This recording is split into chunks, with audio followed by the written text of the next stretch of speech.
السلام عليكم ورحمة الله وبركاته. ازيكم يا أصحابي؟ عاملين ايه؟ يا رب تكونوا بخير.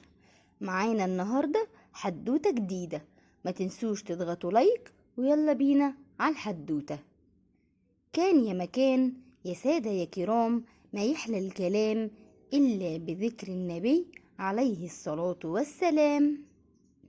كان في بنوتة اسمها تمارة، كانت بتحب النشاط جدا. من أول ما بتصحى لحد ما تنام بتعمل حاجات كتيرة دايما. تمارة كان عندها أخت واحدة اسمها لينا، وكانت لطيفة، وهما الاتنين كانوا بيحبوا بعض وبيقضوا أوقات ظريفة. لكن تمارة كانت على طول بتتنافس مع لينا على كل حاجة، وبيعملوا مسابقات طول اليوم ويشوفوا مين هتكون كسبانة. لما تمارا تكسب كانت بتبقى وقتها مبسوطة، لكن لو خسرت بتزعل قوي وبتقعد بعدها ساكتة. ومش بس بيعملوا مسابقات في اللعب والنشاطات، لكن برضو بيتنافسوا في المذاكرة، وده خلاهم يجيبوا أعلى الدرجات. وفي يوم تمارا كانت قاعدة بتتفرج على التلفزيون مع أختها، وشافوا إعلان وكان في بنوتة بتنط الحبل، وكانوا منبهرين بيها. طلبوا من باباهم يجيب لهم حبال عشان هما كمان يتعلموا. وفعلا لما باباهم جاب لهم الحبال كانوا مبسوطين وخدوهم وبدأوا يتنططوا. لينا بدأت تعرف تنط الحبل أسرع كتير من تمارا أختها، وطبعا تمارا بتحب المنافسة فكانت عاوزة تكون زيها. بدأت تمارا تأدي معظم الوقت في نط الحبل لوحدها علشان تبقى سريعة وتعمل نطات كتيرة زي اللي لينا بتعملها. يوم ورا يوم وتمارا بدأت تتضايق عشان مش بتحسن مستواها، وبدأت تنط الحبل لوحدها بعيد عن لينا وما تلعبش معاها.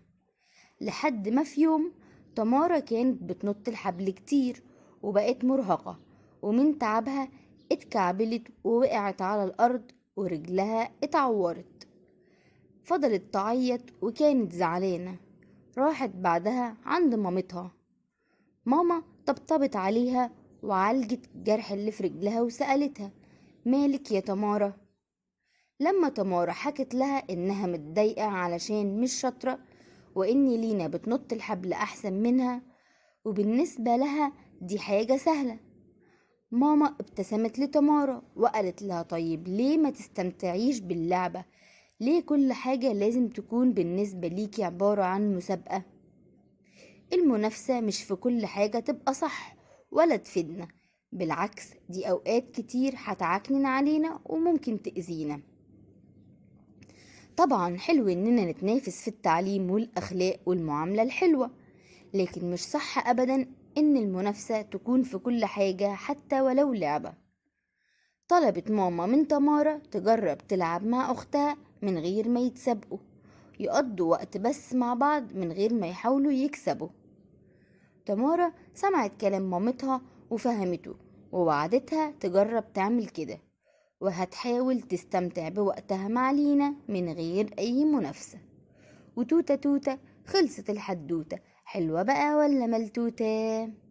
لو عجبتك الحدوتة اضغط اللايك الجميل، وما تنسوش يا أصحابي تعملولي فولو، واستنوني في حدوتة جديدة كل يوم، وكمان هستنى رأيكم في الكومنتات. تصبحوا على خير.